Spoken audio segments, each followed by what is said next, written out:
take you into my secret kitchen on some dumplings I'm making for my roommates. That ingredient is MSG. But I'm not going to tell them that, because I know a lot of folks are still afraid of MSG, which is short for monosodium glutamate. It's a savory, satisfying seasoning that's in a lot of things you probably eat every day, like chips, canned soup, and KFC. But for some reason, when it's used in East Asian cuisine, especially Chinese food, people freak out. There was even a condition named after it, Chinese restaurant syndrome. Some symptoms supposedly included heart palpitations, headache, chest pain, and others went so far as to say irreversible brain damage. But study after study has shown MSG isn't the cause of any of these symptoms. The FDA, the EU, and the UN all say it's safe to eat, and we certainly don't hear about 1.4 billion people in China experiencing any side effects. So why do so many people think MSG is a dangerous ingredient? And why was Chinese food targeted? The late Anthony Bourdain had one theory. You know what causes Chinese restaurant syndrome? Racism. I decided to investigate by eating, cooking, and breathing MSG for a few days. Hi, I'm Yara, and I absolutely love Chinese food. I eat it a lot. But I've never experienced this so-called Chinese restaurant syndrome, ever. So I went to New York to meet a Chinese-American chef who isn't shy about publicly using MSG. And he has a rad Brooklyn accent. Hi, I'm Chris. Chris is known for his dumplings. This is incredible. Thanks, man. And uses MSG specifically in his stir-fries. So we poured some raw MSG out on a table. And I tasted this one kind. And then this MSG-filled chicken powder. You have to go to diners where they have soup. Yeah. They're not boiling bones for 8 hours. They're using this. You don't come out of there saying, I have a headache. This stuff is so damn tasty. But why? Monosodium glutamate is 1 part sodium and 1 part glutamic acid. When it dissolves in your mouth, the two separate. And once that glutamic acid is free, it causes a flavor explosion on your tongue and brings out a unique, hyper-savory, meaty taste that consumes your whole mouth. That taste is called umami. Aside from sweet, sour, salty, and bitter, it's the 5th flavor the human tongue can sense. And it was discovered by Japanese scientists who basically extracted MSG from seaweed in 1908. And that umami flavor bomb, that free, unshackled glutamic acid, is also naturally found in things like tomatoes, mushrooms, and Parmesan cheese. But MSG in its powdered form, that's basically pure, unadulterated umami. Chefs these days love adding umami to their food, which is what we did. Umami. Umami. Umami. And then we sprinkled on one final source of umami, MSG. It's as a finisher. You want it just a little bit and use it sparingly. When I was in China, though, they were a little bit more generous. I was always a little little cheap with it. And they go, no. Oh, scoop, right? Wow, that's so good. Absolutely nothing happened. No headaches, no palpitations, no nausea. If you go to China and you go to the supermarkets in China, you're going to see aisles of MSG like you would see here for cereal. We're talking about MSG. There's a little bit of racist undertones to it. You know, some of the older crowd comes over and they'll be right to your face. They'll be like, you don't cook with that MSG stuff, do you? I know you're from China, but you're an American now, so you got to do things the way we like it. But how did MSG come to get such a bad rap? I wanted to know, is there actually any definitive science that links MSG to those negative symptoms we've read about? And Dr. Ken Lee is going to help us get to the bottom of that science. Yara, please call me Ken. All right. Ken is a food scientist with a passion for MSG, and New York's Chinatown is his old stomping ground. That used to be my uncle's meat market. It's now a poke bowl. What? Did your parents cook with MSG? Absolutely. It's just like salt and pepper. MSG is an essential ingredient of Chinese cooking. Is there any, double-blind scientific study that proves any of the health symptoms? I can say absolutely not. In a scientific study where people don't know what they're eating, so they're fed MSG or a placebo, sugar pill, Sure. people on the sugar pill develop symptoms as well. Could even be psychosomatic. A little bit of chemistry here. Glutamic acid is a component of protein. Okay? You and I are both made out of protein. Yeah. It's already in you. Yeah, it's in you too, and it's everyone that's watching this video. So, how did the stigma against MSG come about? In 1968, a Chinese-American doctor wrote a letter to a major scientific journal. He claimed that whenever he ate at Chinese restaurants in the U.S., he experienced numbness all over his body, general weakness, and heart palpitations. His letter was titled Chinese Restaurant Syndrome. He suggested it could be caused by a number of things, including MSG. Readers then wrote in, talking about their own symptoms, and scientists started studying it too. But a lot of the initial research was faulty. Scientists messed up by assuming MSG was already the culprit, using ridiculously high doses of it, and failing to use placebos properly. But it was one study in 1969 that caused a massive panic. It famously injected MSG under the skin of mice, leading them to develop brain lesions. No human would actually consume MSG that way.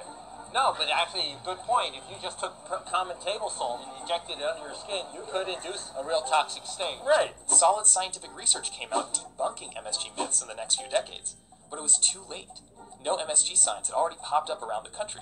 Everybody hears the accusation, and nobody tunes in when they hear the verdict of not guilty. So that's what happened with MSG. It's amazing. Just one letter, a bunch of flawed science, and an entire cuisine, an entire people, stigmatized. But here's the thing. There's a huge double standard.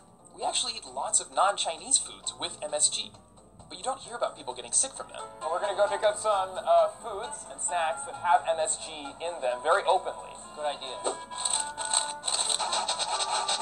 All of these have MSG in them. However, when it's in these, it doesn't seem to generate a controversy. You won't find a label on any of these products being, MSG free, because MSG is accepted as a generally recognized as safe substance by the Food and Drug Administration. What are you feeling? A Dorito. Doritos? Yeah. Okay. Oh God. Savory. Not having any reaction. Is there like a small percentage of people that have reactions? Yeah, absolutely. What's more likely is they're reacting to other ingredients that are in that wonton soup or whatever they attributed the MSG to. Why do we distrust foods like MSG because it's used extensively by Asians? It's just ignorance. So, if MSG is in all these Western foods, why do people freak out when it's in Chinese cuisine? We met up with Sarah Long. Sarah wrote a book about the 8 flavors that make American cuisine, and MSG is one of them. We met up with her at the Museum of Food and Drink, which has an exhibit on Chinese food and MSG. MSG is to savory as like a Sour Patch Kid is to sour. It's like the most pure form of savory. This is just a bowl of MSG, right? Yes. Should we try it? Yeah, let's do a little. Nothing happened. But first, we had to order some Chinese takeout. Is the food here? Oh my God. So, Sarah explained. Chinese restaurant syndrome. Like, that's xenophobic. You're essentially blaming an immigrant culture for making people sick. A lot of racism against other cultures revolves around this idea that, like, you're not even human. Look at what you're eating. It's full of this poison MSG. But how did MSG get to the US in the first place? After it was discovered in Japan, MSG made its way to China and became super popular, and Chinese immigrants then brought it with them across the Pacific. But one of the main ways MSG actually entered America was through canned food.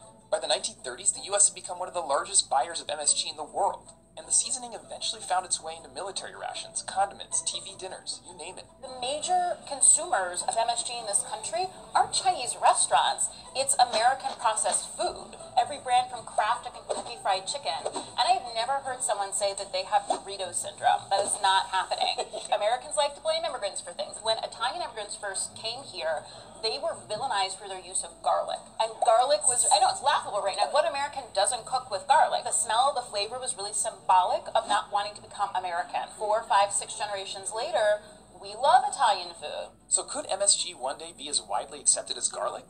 Perhaps. But there's a long way to go. The stigma is still very much here, which is why a lot of chefs are still hesitant to use it at their restaurants.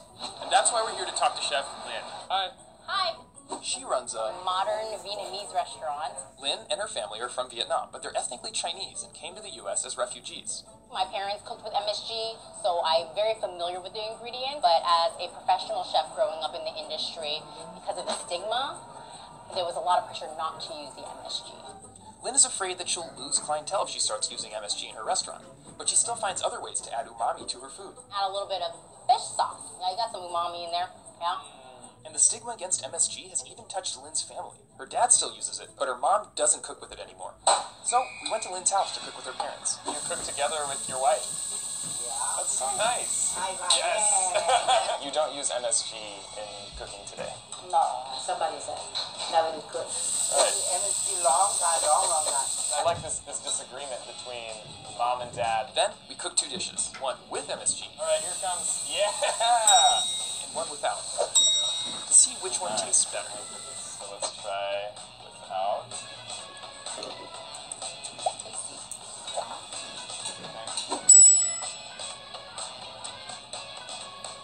Yeah, Yeah, this one definitely has, I think, a little more fuller feel to it. Kind of coats your mouth. It really brings out the other flavors that are in there. I can't imagine if, like, food from my culture, if I had to tell everyone, like, oh, I've had to remove an ingredient from it, you know? I feel like that would just be a really sad day for me. The experiment we did at Lynn's house, of course, brings me back to the experiment I started the video with, secretly feeding MSG to my roommates. PSA, do not secretly put stuff in other people's food. It's a bad idea. Do not do this at home. So what's the deal with these dumplings? What's in them? MSG? So, I basically put 1 teaspoon of this into the filling of those dumplings. 1 teaspoon per dumpling? No. I put 1 teaspoon in the entire dumpling filling. I mean, it's a great flavor. How do you feel after eating MSG? Perfectly fine. Satiated, satisfied.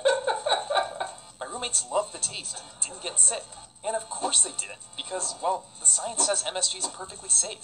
What I learned by making this video is that people are afraid of MSG for a number of reasons. There's the initial flawed research, there's the rumor mongering, or Racism. but things are looking up. A new generation of Asian American chefs are taking back the narrative. So, I hope the next time you order some Chinese takeout and someone starts talking about getting a headache or something else, you'll be able to tell them. It's not the wonton soup, and it's not the MSG. It's probably just in your head. I hope I've convinced you guys there's nothing to fear about MSG. That doesn't mean you should just go about dumping tons of it all over your food. Just like salt, or really anything in life, consume it in moderation. Anyway, share this video with friends and family who think they get headaches from MSG, and see how they react.